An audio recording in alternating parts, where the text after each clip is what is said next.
सन 1905 में अंग्रेजों ने इस देश में एक बहुत बड़ा खेल खेला था, बहुत बड़ा खेल खेला था। अंग्रेजों का एक अधिकारी इस देश में हुआ करता था, उसका नाम था कर्ज करने वाला कर्जन। और कर्जन ने बंगाल का बंटवारा कर दिया था। वो तो चाहता था कि इस देश पर कर्ज होना चाहिए। उस जमाने का जो बंगाल था वो आज के जमाने से बहुत बड़ा था। अभी का जो पश्चिम बंगाल है वो पूरा का पूरा, अभी का जो हमारा बिहार है, अभी का जो हमारा उड़ीसा है, झारखंड है, और ये जो बांग्लादेश है वो भी इसी में था। वो सब मिलाकर इतना बड़ा इलाका था बंगाल का।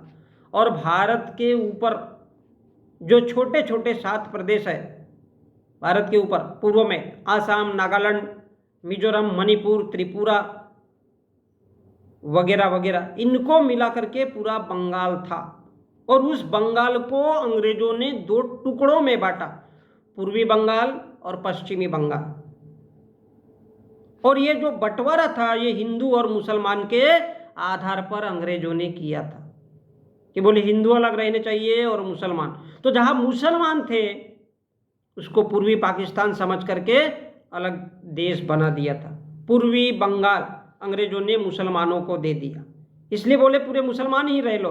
और पश्चिमी बंगाल था वो पूरे के पूरे हिंदुओं को दे दिया। तो ये कर्जन नाम के एक अधिकारी ने 1905 में योजना बनाई थी और 1905 में ही कर डाला ये विभाजन।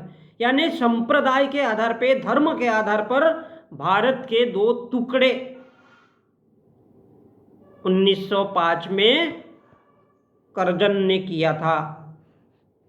संप्रदाय के आधार पर देश के पूरे इस देश का बंटवारा होना चाहिए।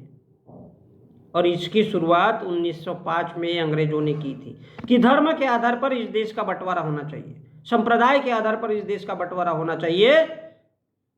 और भारत को एक कम्युनल राष्ट्र बना दिया कि बोले जिसके पास बंदूक रहेगी, जो बम धमाका करेगा, जो बंदूक चलाएगा, जो पिस्तौल चलाएगा, आज भी यही होता है, ये जो आतंकवाद है, नक्सलवाद है, ऐसे ही फैलता है। तो जिसके पास बंदूक होगी, लाठी होगी, ये देश केवल उसी का होगा।